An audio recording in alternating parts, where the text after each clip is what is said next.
Во время фотосессии родители позируют вместе со своими сыновьями и собакой для семейного снимка. Затем фотограф увеличивает изображение и получает потрясение всей своей жизни. Эмма осматривала сцену перед собой, поправляя ремешок фотоаппарата на плече.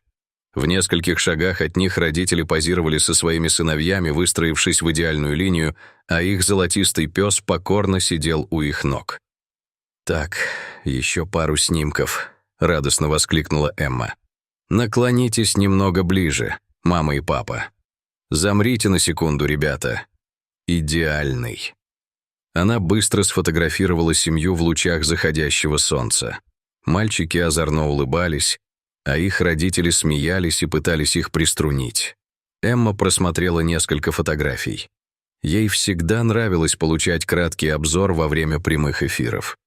Однако на этот раз у нее перехватило дыхание, когда она снова просмотрела фотографии.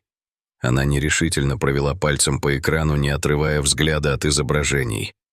«Все в порядке?» — наконец спросила мать, заметив, что что-то не так. В ее голосе слышалось беспокойство. Эмма заставила себя улыбнуться, когда внезапно подняла глаза. «Да, действительно. Я просто проверяла, правильно ли поставлено освещение. Секундочку». Она больше не обращала внимания на освещение. Она настраивала камеру, в то время как в животе у нее урчало. Ее пальцы слегка дрожали, когда она, прищурившись, смотрела на маленький цифровой экран. Она поднесла камеру к глазам и сделала еще один снимок, на этот раз сосредоточив внимание на том месте, которое привлекло ее внимание. Изображение вспыхнуло на экране, как только щелкнул объектив. Мысли ее заметались. Может быть, на объективе появилось пятно? Ошибка камеры? Ее руки автоматически потянулись за салфеткой, но деталь все еще была на месте, когда она подняла фотоаппарат и сделала еще один снимок. «Ни за что», — сказала она едва различимым шепотом. Она приблизила изображение, ее ладони стали влажными. Странность стала более явной и очевидной. Это было нелогично.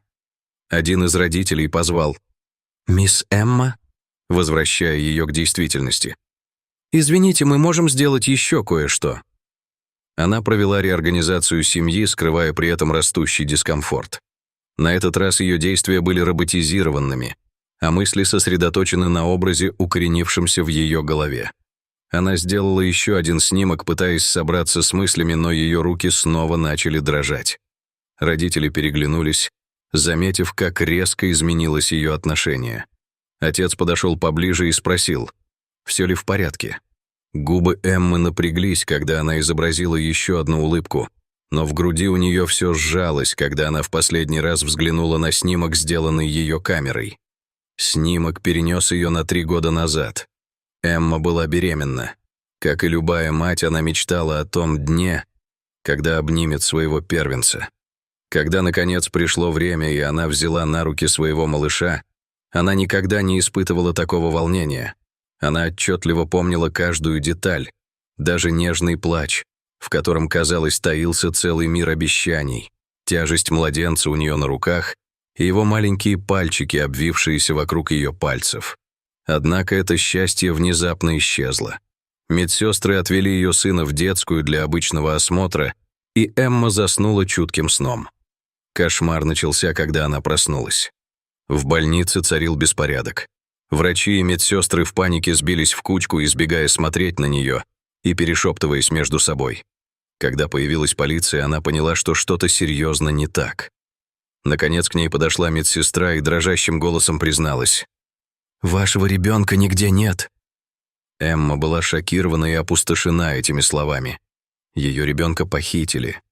Несмотря на тщательные поиски, просмотр записей с камер наблюдения и непрекращающиеся допросы, ее новорожденного мальчика нигде не могли найти. С тех пор прошли годы, но боль так и не прошла.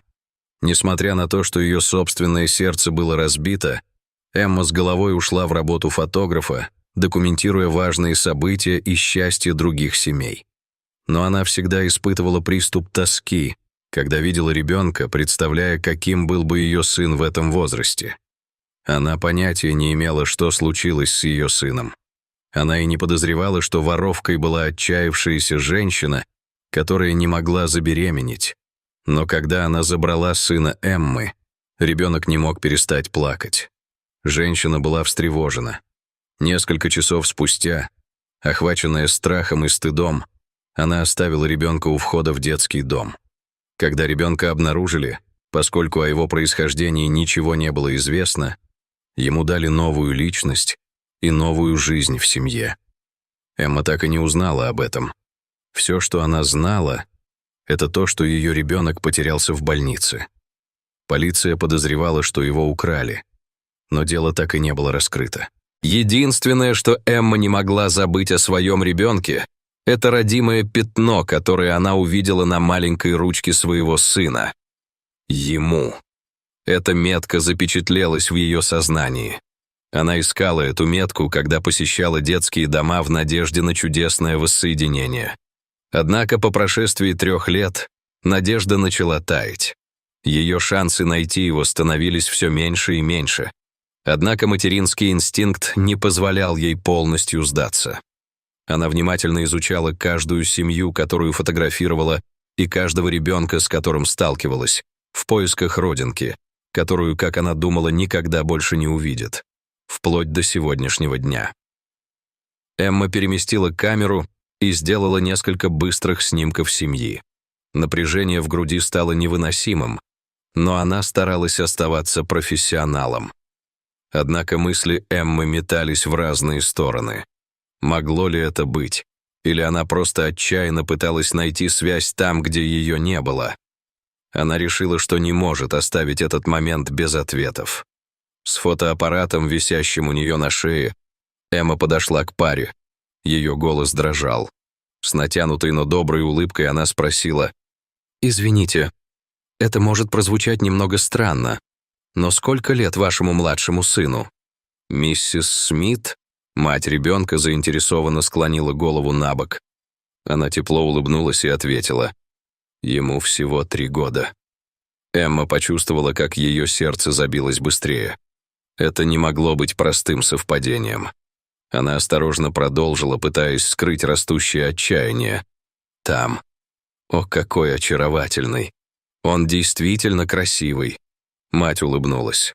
«Спасибо. Он идеален. Лучший выбор, который мы когда-либо делали». «Что вы подразумеваете под лучшим выбором, который вы когда-либо делали?» — спросила Эмма. «Мы усыновили его, когда ему был год. Он был таким очаровательным. Мы не могли его оставить». Эмма сжала руки в кулаки, чтобы успокоиться, когда они начали трястись. «Это фантастика», — пробормотала она слегка дрожащим голосом. «В каком детском доме, если позволите спросить?» «Работа». Миссис Смит ответила вежливо, хотя и была несколько озадачена. «Всего в нескольких часах езды от города, в больнице Святой Анны, в детском доме. Они отнеслись к нам очень хорошо». Эмма была знакома с приютом, поскольку несколько раз посещала его, отчаянно разыскивая своего сына. Но в то время не было никаких намеков, которые привели бы ее к нему. Нерешительно продолжила Эмма. «Надеюсь, я не перехожу границы дозволенного, но ваш младший сын, родимое пятно у него на руке, я думаю...» Эмма глубоко вздохнула и задрожала. Она больше не могла сдерживаться. Ее голос дрожал, когда она призналась: «Я потеряла своего сына 3 года назад». Вскоре после его рождения его украли из больницы. Все, что я могу вспомнить, это родимое пятно, которое идентично тому, что было на руке вашего сына». Смиты остановились, недоумение на их лицах сменилось удивлением. «Вы хотите сказать...» — начал мистер Смит, но, услышав слова Эммы, его голос дрогнул. «Слышал». Эмма кивнула. Ее глаза были полны слез. «Я верю, что он мог бы быть моим сыном». Последующие дни были наполнены чувствами и исследованиями. Эмма проводила беспокойные ночи, мысленно переживая фотосессию, пока ждала результатов анализа ДНК. Что, если она ошиблась? Могло ли быть так, что она просто полагалась на жестокое совпадение? Но ее ждал самый сильный шок в ее жизни. Вскоре пришли результаты анализа ДНК, и то, что они показали, развеяло все ее сомнения. Это был ее сын. Несмотря на первоначальный шок, Смиты проявили невероятное сострадание и понимание. С грустью в голосе миссис Смит заявила: «Мы понятия не имели. Мы лелеяли его как родного. Но если бы вы были его матерью...» Эмма вытерла слезы и покачала головой. Она заметила: «Вы проявили к нему столько любви и заботы. Я бесконечно благодарна вам за это. Я не хочу разлучать вас с ним. Я просто хочу участвовать в его жизни». Во время трогательного воссоединения, которое организовали Смиты, Эмма наконец-то снова взяла сына на руки. Он с интересом посмотрел на нее, и она, охваченная эмоциями, провела пальцем по родинке на его маленькой руке. Миссис Смит мягко сказала: «Ты его мать, и он принадлежит тебе. Но если вы не возражаете, мы бы тоже хотели стать частью его жизни». Эмма улыбнулась сквозь слезы и посмотрела на Смитов. «Для меня это было бы честью.